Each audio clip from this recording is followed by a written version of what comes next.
le rapport de la Cour des comptes cette année est particulièrement sévère. La Cour des comptes, je le rappelle, est présidée par un ancien député socialiste. On ne peut pas le taxer de parti pris anti-gouvernemental. Vous êtes d'accord?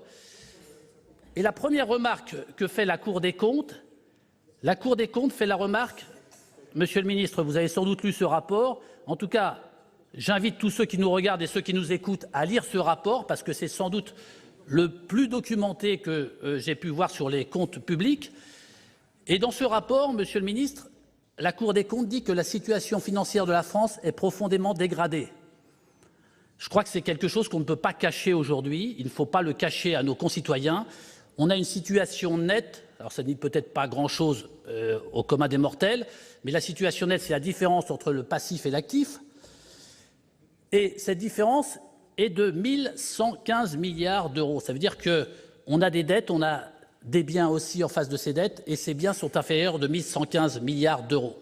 Il n'y a aucune entreprise, il n'y a aucun ménage qui pourrait continuer à vivre dans cette situation-là. Et quand on dit que la France est en faillite aujourd'hui, c'est une réalité, ce n'est pas que des mots, c'est une réalité, il faut en tenir compte.